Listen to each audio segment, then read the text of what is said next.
Bienvenue dans Transition écologique, le podcast qui dialogue avec tous les acteurs du changement.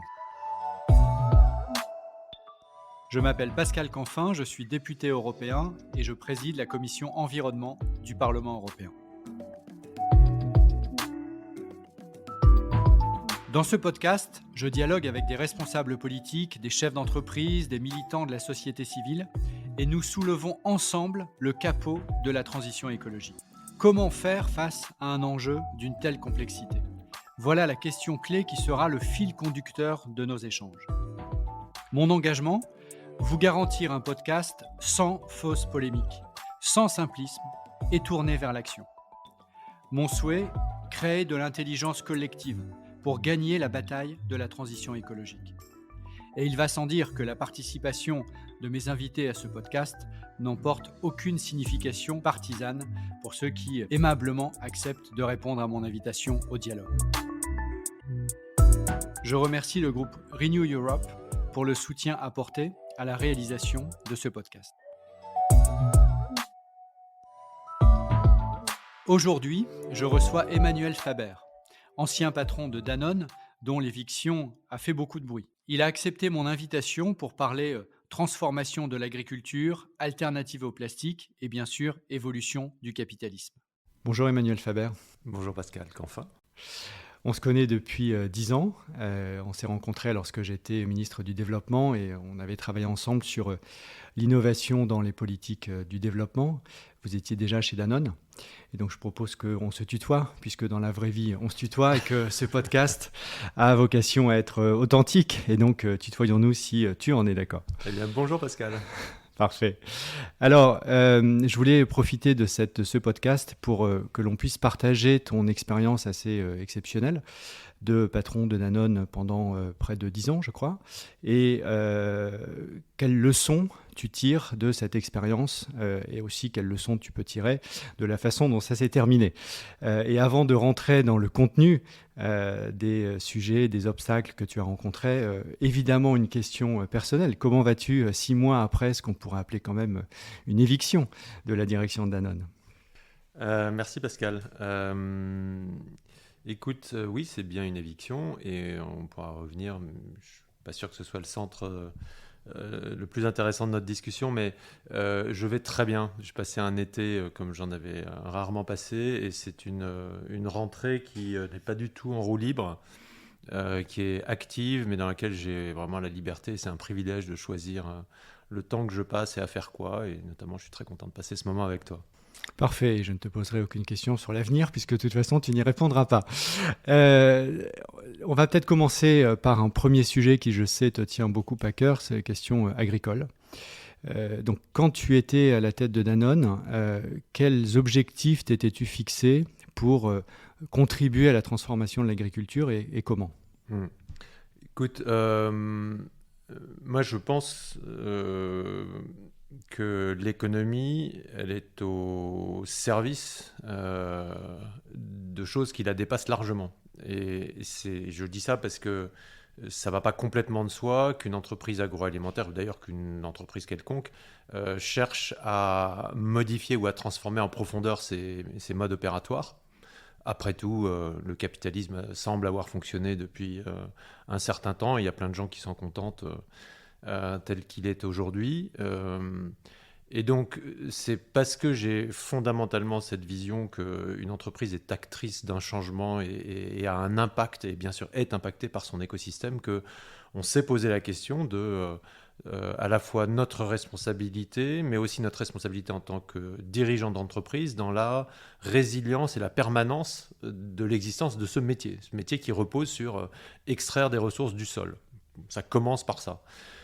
Et donc, il y a une quinzaine d'années, 20 ans maintenant, moi j'ai réalisé au contact de plein de gens, de toi entre autres, mais beaucoup d'autres aussi, combien en fait nos modèles agricoles très intensifs dans leur mode d'interaction, très prédateurs d'un point de vue des sols, très concentrés sur quelques espèces, quelques variétés animales ou végétales, était porteur à la fois de risques systémiques à cause de ce manque de diversité et d'une limite temporelle, puisque à force de détruire la santé des sols, il y a un moment où les sols ne peuvent plus rien supporter et on est obligé au contraire de rajouter des intrants et tout un tas de choses pour que ça continue à fonctionner. Et donc l'idée de la lutte contre le changement climatique, qui était une idée citoyenne, entre guillemets, et qui émergeait à ce moment-là, en tout cas dans les milieux que je fréquentais, s'est brusquement rapproché de nous parce que j'ai réalisé que l'agriculture, c'est 20% selon les calculs, je sais pas, entre 18 et 25% des émissions de gaz à effet de serre. C'est autant que l'industrie tout entière. Mais que la particularité de l'agriculture, c'est que c'est très compliqué parce qu'il faut le faire mètre carré par mètre carré, hectare par hectare, mais elle a la capacité de remettre le carbone dans le sol qu'elle a extrait.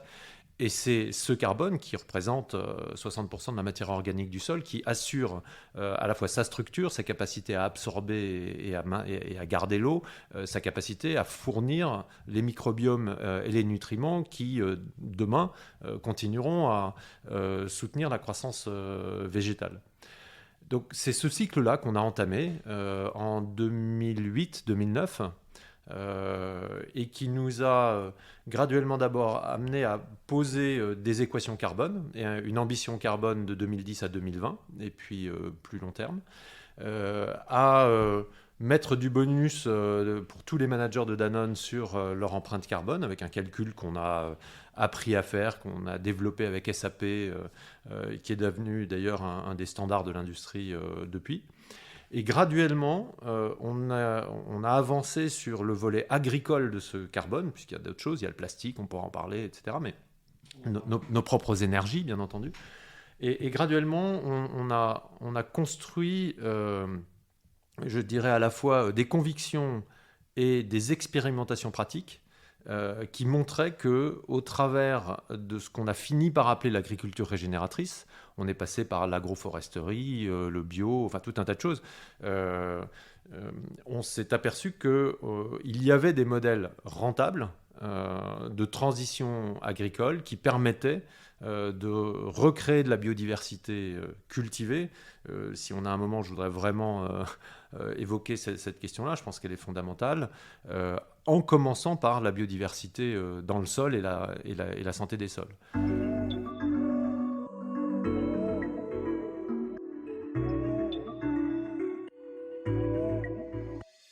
Alors, tu as parlé des sols, tu as employé un concept qui s'appelle agriculture régénératrice.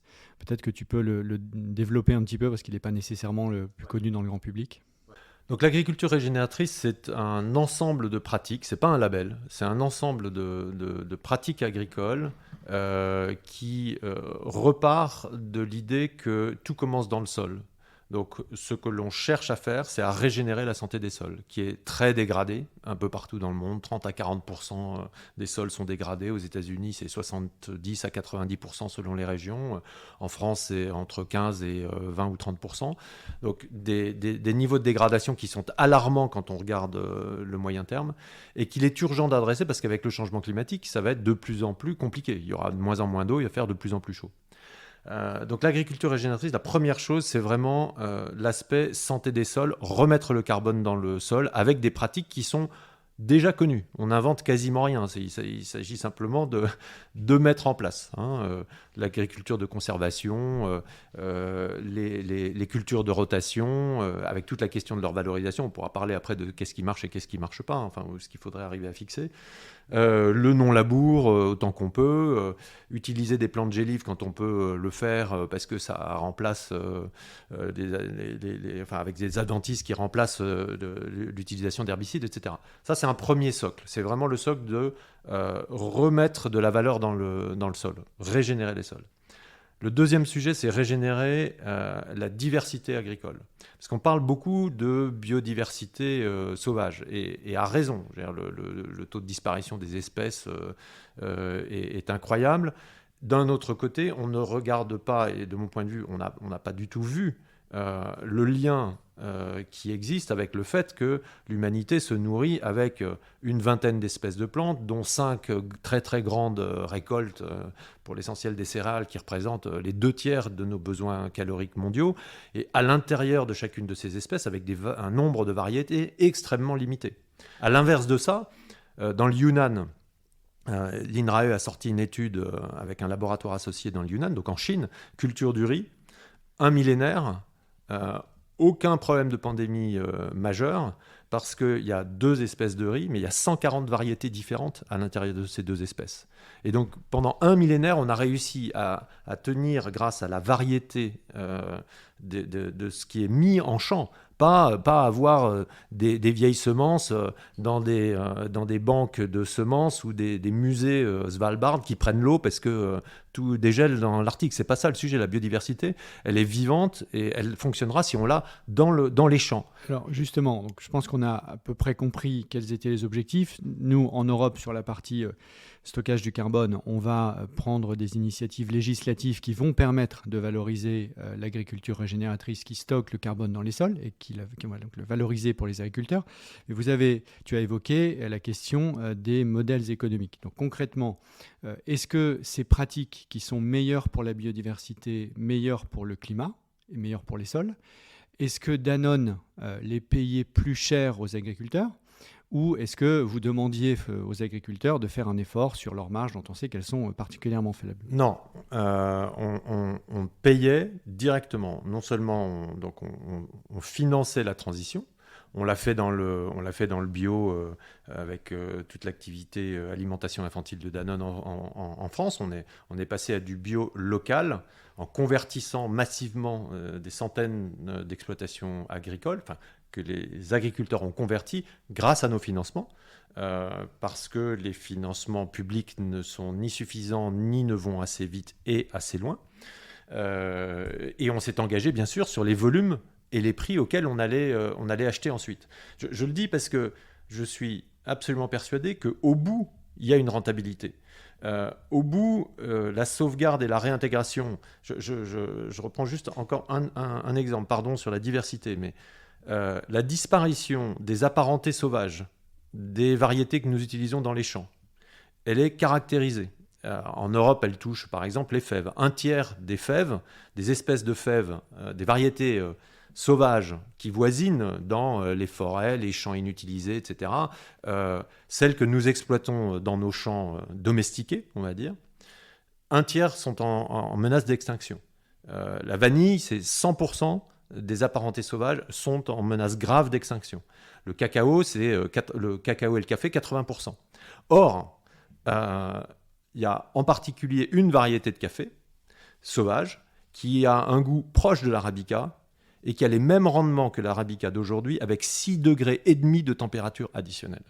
Donc on est fou de ne pas investir de l'argent, et de l'argent public, Pascal, c'est de l'argent qui doit venir des gouvernements, ça c'est pas le secteur privé qui peut le gérer, massivement sur la science, je dirais, sociologique de la nature, et pas seulement la question des modifications génétiques sur lesquelles je suis persuadé que le marché saura faire, l'économie de marché et les entreprises sauront faire quand il va s'agir de sciences dures, entre guillemets. Il faut les guider, leur donner les bonnes incentives.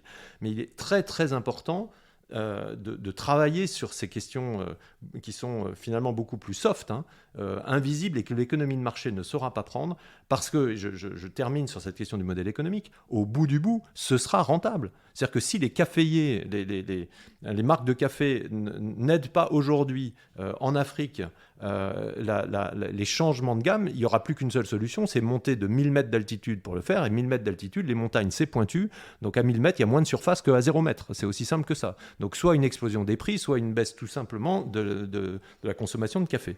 Donc au bout du bout, il y a du rentable. Une déstabilisation et des déstabilisations massives des écosystèmes naturels, sociaux, etc.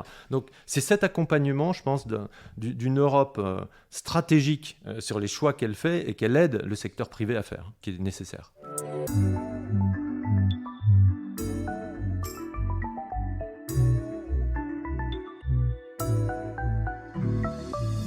Alors, donc, le mécanisme par lequel Danone opérait ou continue d'opérer la transformation agricole, c'est donc des contrats garantis avec des prix plus élevés, des garanties d'achat. Oui. Et parfois rémunérés par le carbone, par les crédits. On travaillait avec le VCR, les Voluntary Carbon Reduction, qui nous donnaient des crédits carbone qui nous permettaient de nous rembourser en partie de ces investissements. Moi, je crois beaucoup à ça également, ce qui vient faire levier sur l'argent public qui ne peut pas suffire pour faire la transition à grande échelle.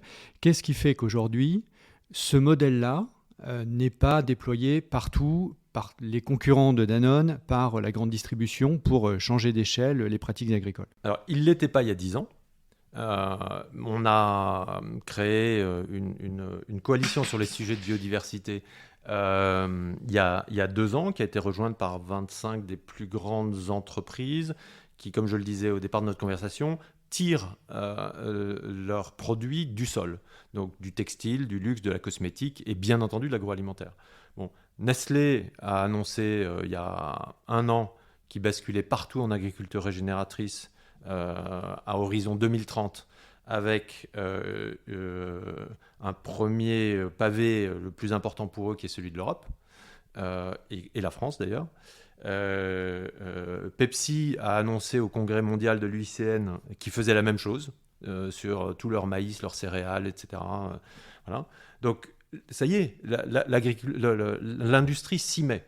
Elle va s'y mettre sur... Et elle est prête à payer avec les contrats que tu évoquais, parce que sinon c'est un petit peu trop facile. Oui, elle sera prête à le faire. Mais la question, c'est est-ce qu'elle est incitée à le faire suffisamment fort et vite pour que la bascule dont on a besoin de la faire dans les 5 à 10 ans qui viennent maximum. Hein. Donc je pense qu'il faut continuer à être incitatif sur ces questions-là. Et les grands vont entraîner des plus petits. C'est vraiment, cette théorie a tendance à fonctionner. En revanche, sur la question de la biodiversité, là, on n'y est pas du tout. C'est-à-dire réintroduire des variétés anciennes, des variétés existantes, des apparentés sauvages, travailler avec le sauvage et le vivant et le remettre dans les champs, on n'y est pas. Et il y a je veux dire un carcan parce que c'est le mot qui me vient, mais il y a un carcan réglementaire et administratif sur les marchés des semences qui est très différent entre l'Europe et les systèmes anglo-saxons, entre la France et d'autres pays européens, mais dans lequel il est absolument nécessaire de faire sauter un certain nombre de choses pour, je vais dire un mot terrible, reprendre des risques. Aujourd'hui, un des fondements de ce droit des semences, c'est que ne peuvent être commercialisées que des semences réputées stables, c'est-à-dire qui ne muteront pas. Mais on a précisément besoin qu'elles mutent.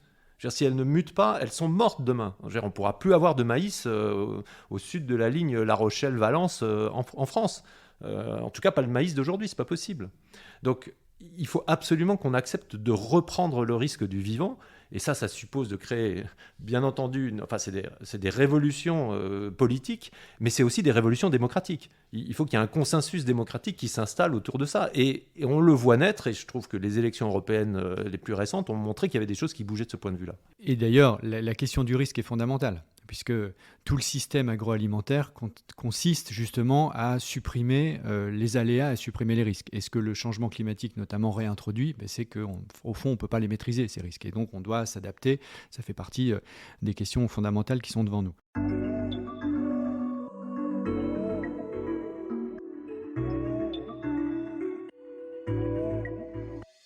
Avant de passer au plastique, une dernière question sur l'agriculture. Et pour beaucoup des gens qui nous écoutent, Danone, c'est d'abord du lait et des yaourts.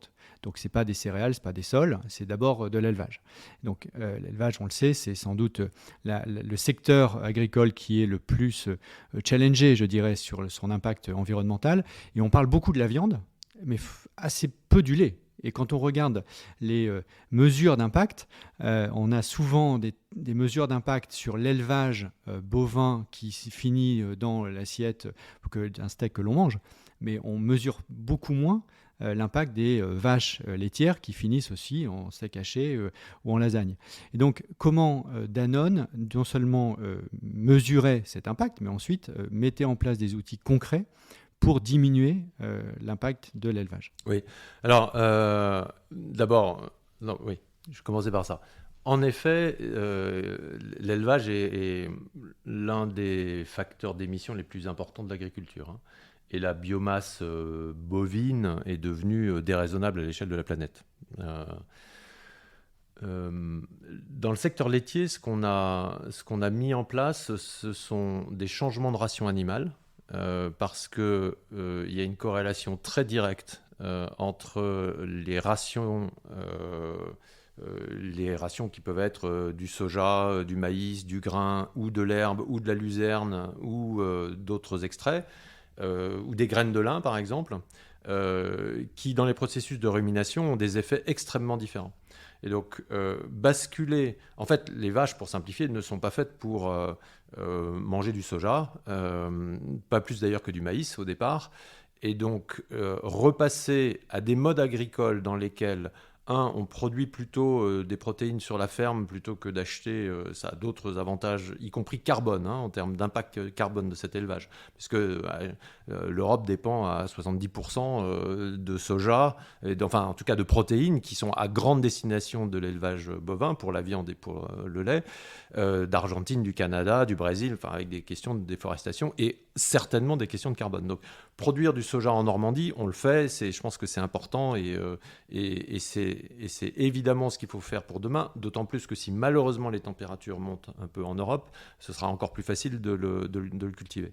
Mais la variété des rations est absolument essentielle et remettre les animaux au pâturage, ça fait absolument partie. Les rations d'herbe donnent des émissions qui sont bien inférieures. Et on sait du coup avec ces rations baisser de 70 à 80%.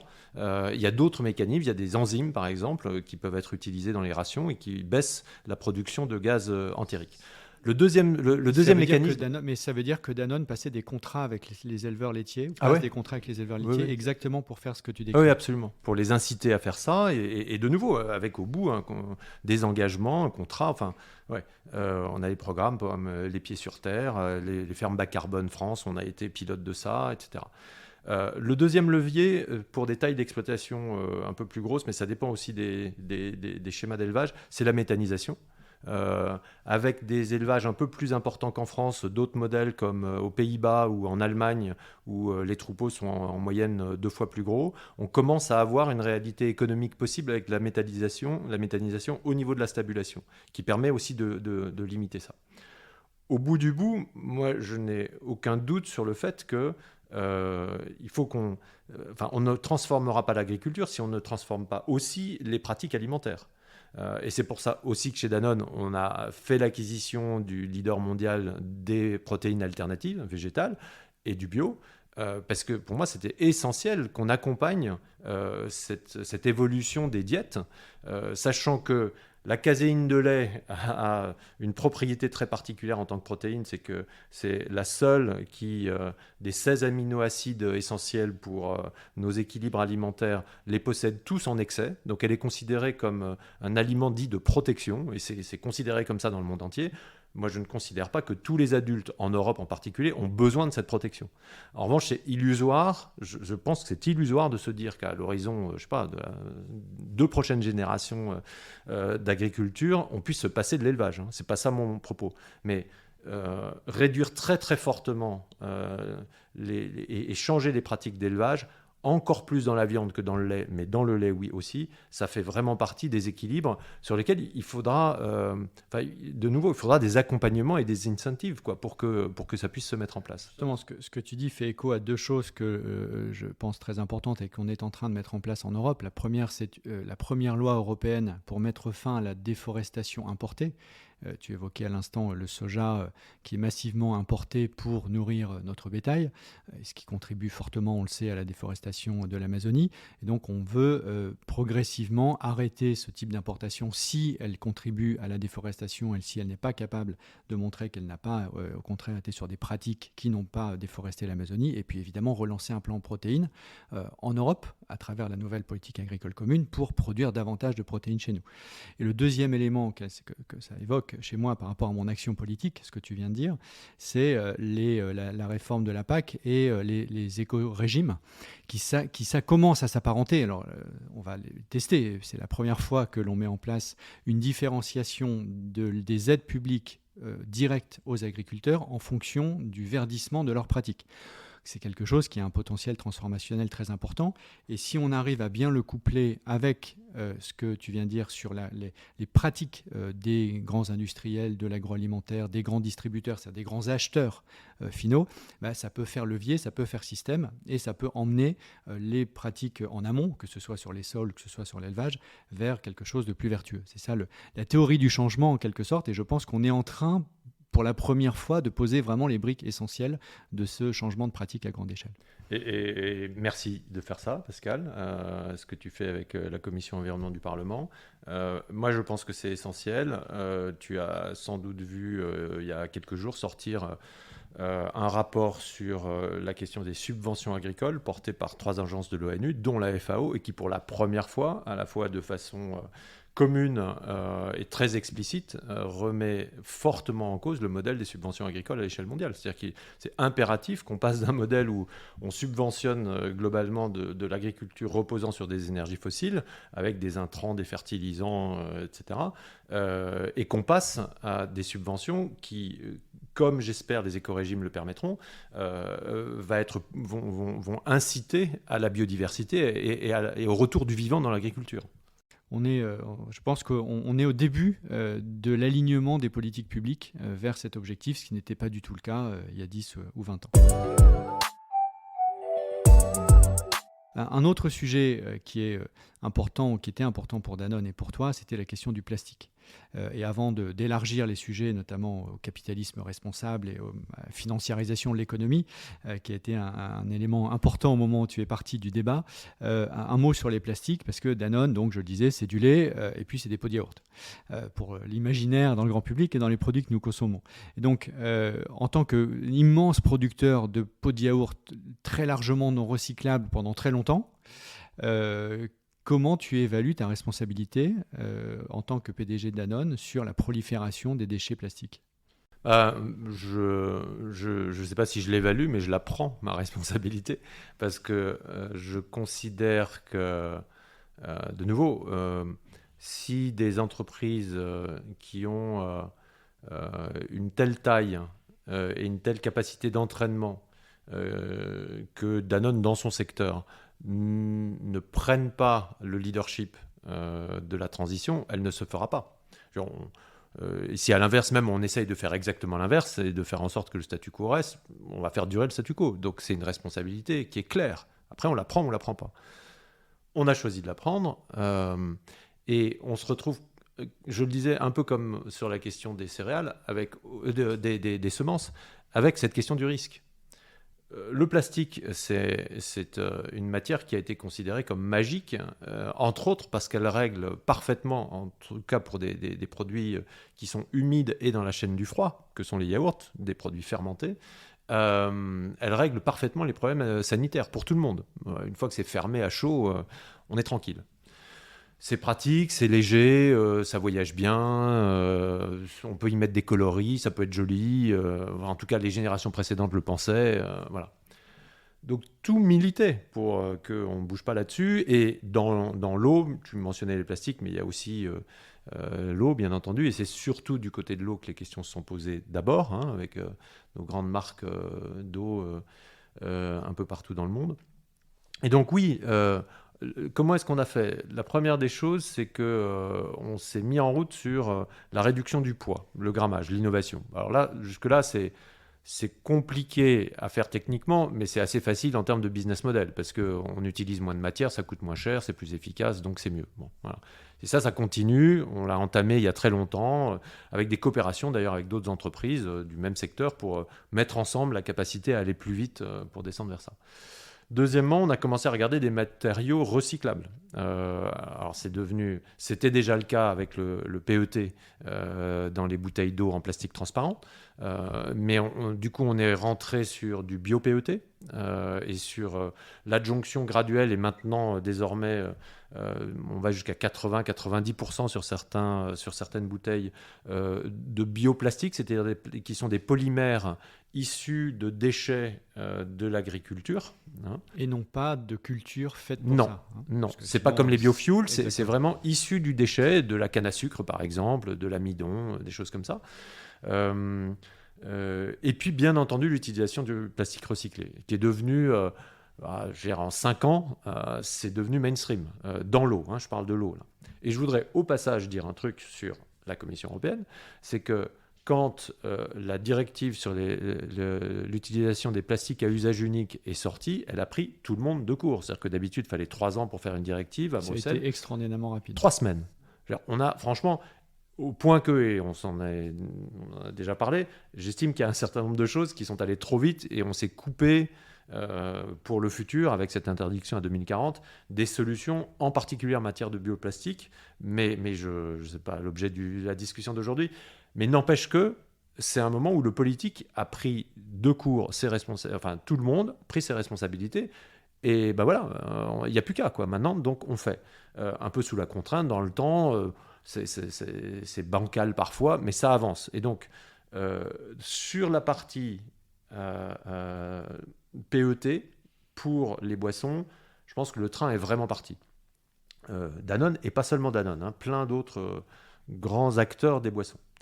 On a raté en France la consigne. Ça, c'est vraiment une opportunité ratée, je l'ai dit plein de fois, et c'est vraiment très très dommage pour des questions d'intérêt particulier. Et sur les pots de yaourt, c'est du polystyrène. C'est beaucoup plus compliqué parce que le PS n'est pas recyclable. Donc ça veut dire que le seul moyen de le recycler, c'est de le broyer, de le nettoyer, de le broyer, d'en refaire des grains. C'est absolument pas économique. Donc on a lancé d'abord avec Total à Carlin une joint venture pour tester le recyclage chimique du PS et pas son recyclage Quand tu dis PS, on parle de polystyrène. On parle bien des pots de Il n'y a yaourt. aucune ambiguïté. Voilà, il y a eu d'autres depuis joint venture qui travaillent sur ces questions-là, c'est-à-dire comment est-ce qu'on arrive à refaire un polymère vierge à partir d'un polymère utilisé. Et puis l'autre, c'est de basculer la sortie du PS. Et c'est un des grands, pour moi, résultat, tu parlais de bilan de l'année 2018-19 chez Danone. On a décidé qu'à horizon 2025, on sortirait entièrement du polystyrène, en particulier en Europe dès 2024, avec l'utilisation de bioplastique, de PET, comme dans les bouteilles, et de PET recyclés. Parfois, d'ailleurs, et on a déjà basculé un certain nombre de marques, tout en Angleterre, c'est terminé, en France, c'est en train de se faire, en Belgique, c'est en cours, avec, pour un certain nombre de marques, l'utilisation même de carton et de papier recyclé. C'est des centaines de millions d'euros d'investissement. Cette accélération de la démarche pour sortir des plastiques, et c'est une réduction d'environ 50%, sur 4 ans, de l'empreinte carbone liée aux emballages de Danone.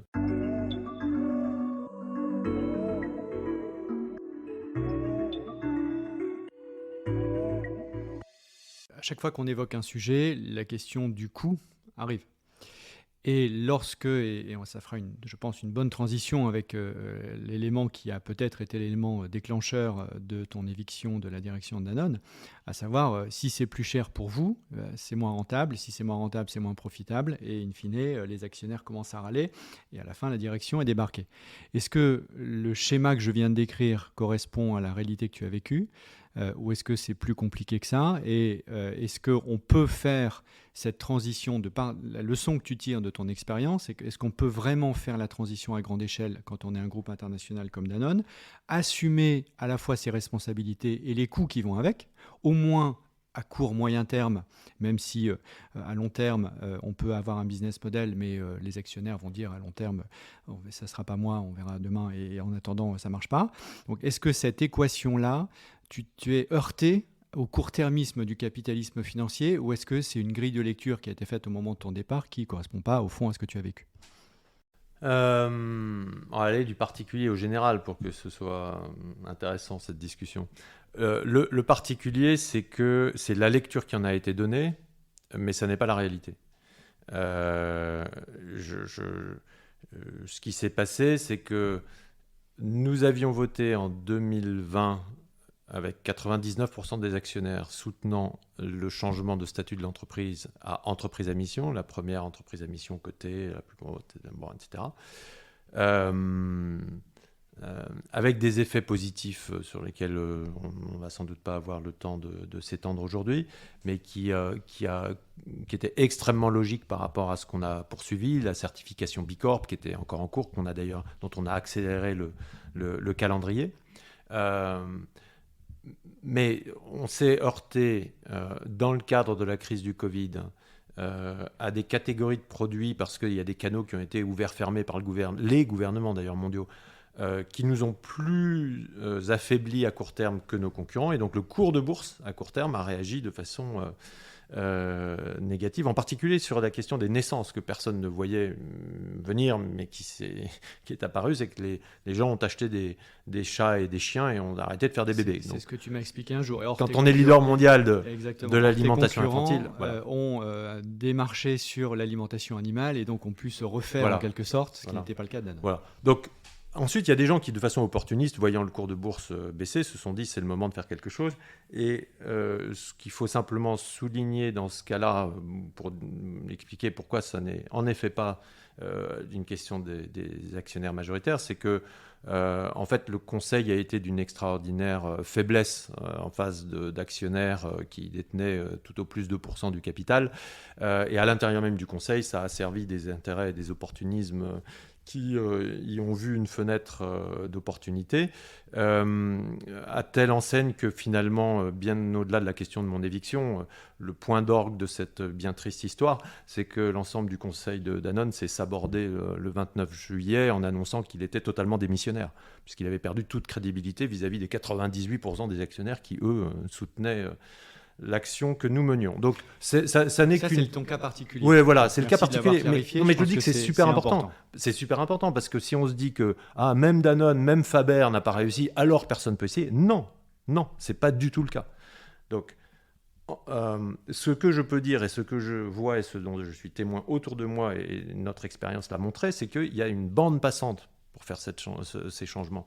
Quand on nous a dit vous n'arriverez pas à être entreprise à mission, ben si, je veux dire, 99% des actionnaires ont voté oui. Viva Health, qui est une entreprise qui fait 50 milliards de dollars de capitalisation boursière, au mois de février de cette année, après des discussions qu'on a eues d'ailleurs avec certains de leurs conseillers, est passée aux États-Unis, une entreprise de la tech dans la santé, est passée d'un statut d'entreprise classique à Public Benefit Corporation, 98% de oui des actionnaires, et c'est les mêmes actionnaires que nous. Donc, il y a une bande passante. La question, c'est est-ce qu'on a envie de la prendre pour continuer à aider la transition ou pas ? C'est vrai sur le climat, c'est vrai sur le social, c'est vrai partout. Mais il y a une bande passante. Donc, pour répondre à ta question et aller vers le général, c'est bien, mais ça n'ira ni assez loin ni assez vite. Si on veut mener la transition qui font que la planète reste habitable pour les humains, elle restera habitée par plein d'autres après les humains. Mais si elle est habitable pour les humains, on a un point de passage en 2030, c'est-à-dire dans moins de 10 ans maintenant, qui est essentiel, moins 50% d'émissions. Donc ça veut dire qu'il faut qu'on fasse moins 5, moins 7 tous les ans. Et on ne fera pas moins 5, moins 7 tous les ans en pay as you go. Là, comme on travaille, tranquillement, pour certains d'entre nous de façon un peu plus active que d'autres, mais ce n'est pas business as usual, ce n'est pas possible, c'est une vraie transition. Donc cette transition, on en a parlé dans le milieu agricole, mais elle est partout. Elle est climatique.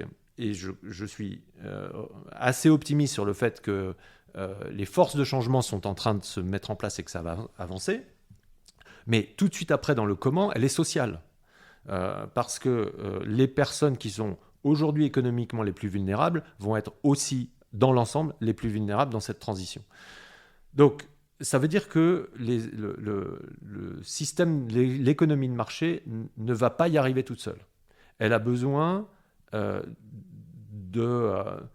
cadres qui soient fixés par la juridiction, par les États, par des systèmes de métriques.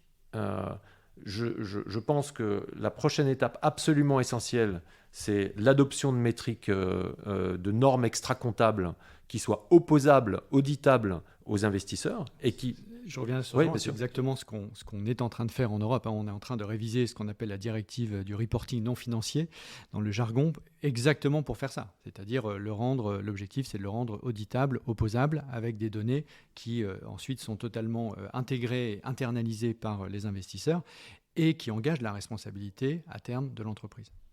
Oui, et ça va avoir, donc il faut absolument faire ça, et c'est super que l'Europe soit en train de le faire. Enfin, moi, je pense que ce qui se passe au niveau européen avec les FRAG, ça construit vraiment l'avenir.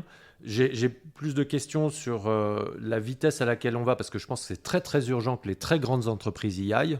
C'est un peu moins urgent que les plus petites entreprises y aillent. Donc moi, je serais assez partisan de faire des séquences.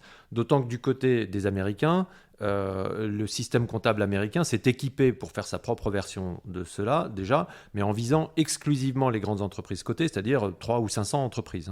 Donc, et au total, il faudra malgré tout aussi qu'on assure la cohérence et la convergence de tout ça avec ce qu'on appelle les IFRS, qui sont les normes comptables internationales, une fondation indépendante basée à Londres. Donc ces éléments-là sont essentiels, mais quand tu dis opposable aux entreprises, je vais plus loin, opposable au marché financier.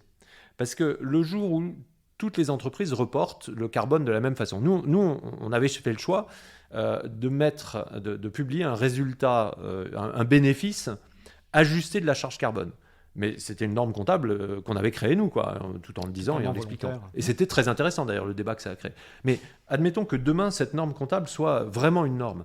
Ça veut dire que les investisseurs qui aujourd'hui, pour beaucoup quand même, sont sous pression de leurs propres mandants, c'est-à-dire les épargnants, les universités, les syndicats, les gouvernements, les églises, enfin voilà, les fonds de pension, qui placent leur argent, leur demandent aujourd'hui d'assumer des critères sur les normes qu'on appelle ESG, environnement, social et gouvernance, sur lesquels ils ne sont pas capables de se positionner parce que personne ne reporte de la même façon. Le jour où un gérant de portefeuille peut être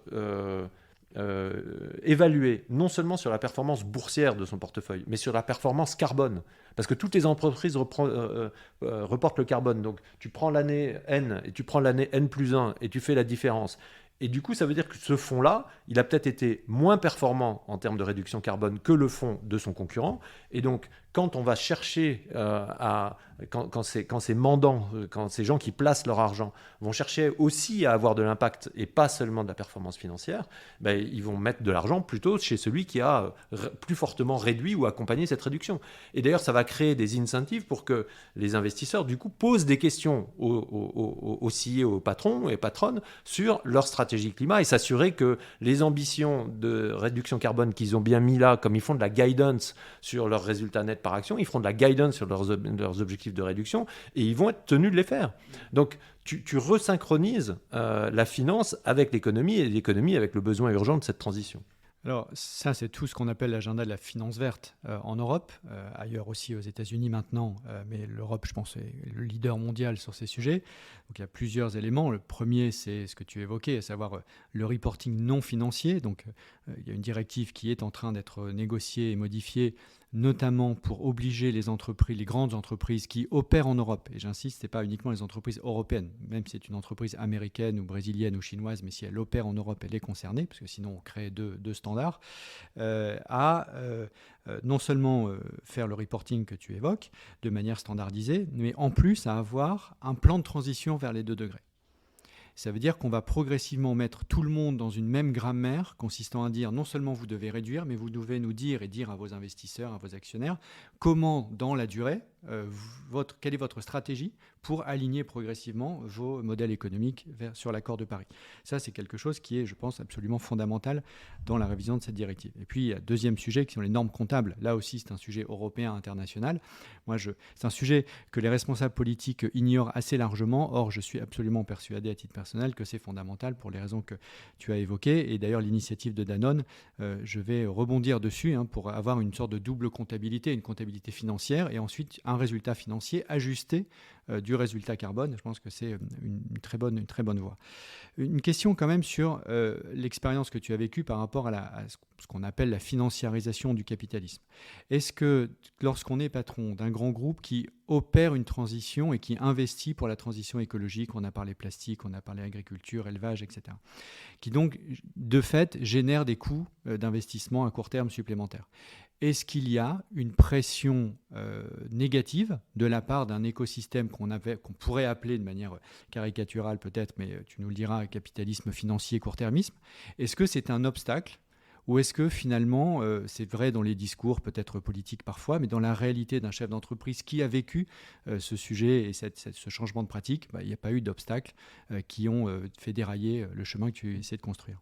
Si je prends vraiment mon expérience personnelle et celle de ceux que j'ai pu voir autour de moi, mes confrères, j'étais coprésident du Consumer Goods Forum qui rassemble les 400 plus grandes entreprises mondiales des biens de consommation là, pendant 2 ans, vice-président pendant 2 ans avant, donc je vois assez bien cet écosystème.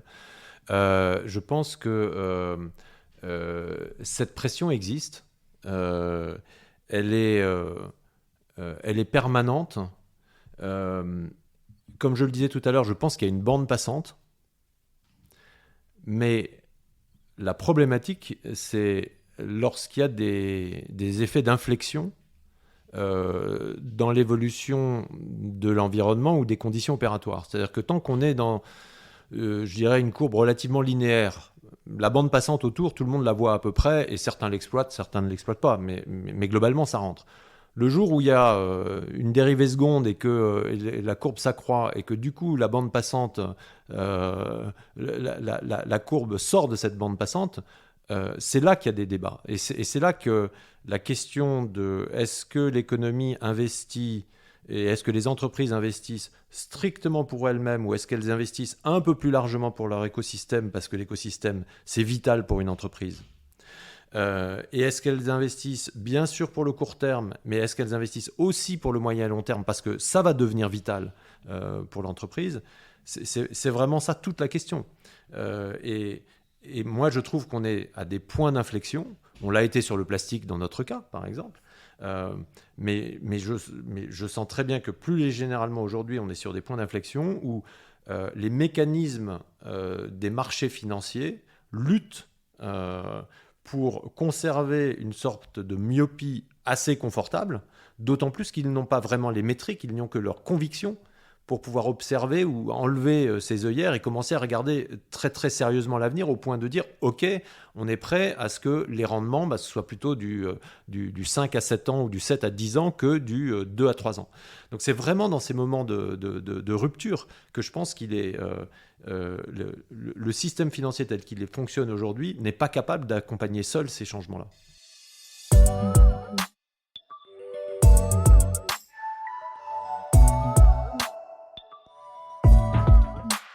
Alors, pour conclure ce podcast, Emmanuel Faber, une question peut-être un peu plus légère sur les lieux, les livres, les auteurs, les espaces naturels, parce que je sais que tu fais beaucoup d'alpinisme, qui t'inspirent, qui te régénèrent et qui te font avancer.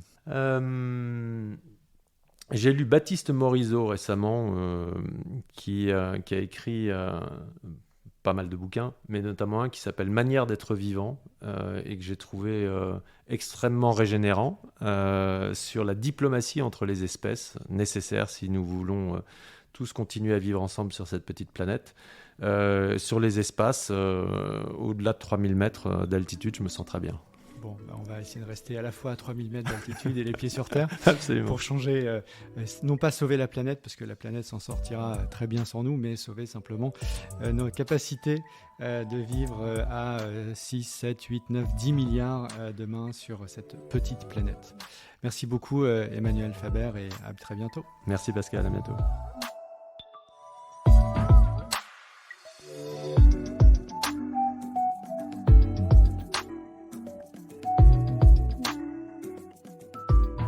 C'est la fin de ce podcast.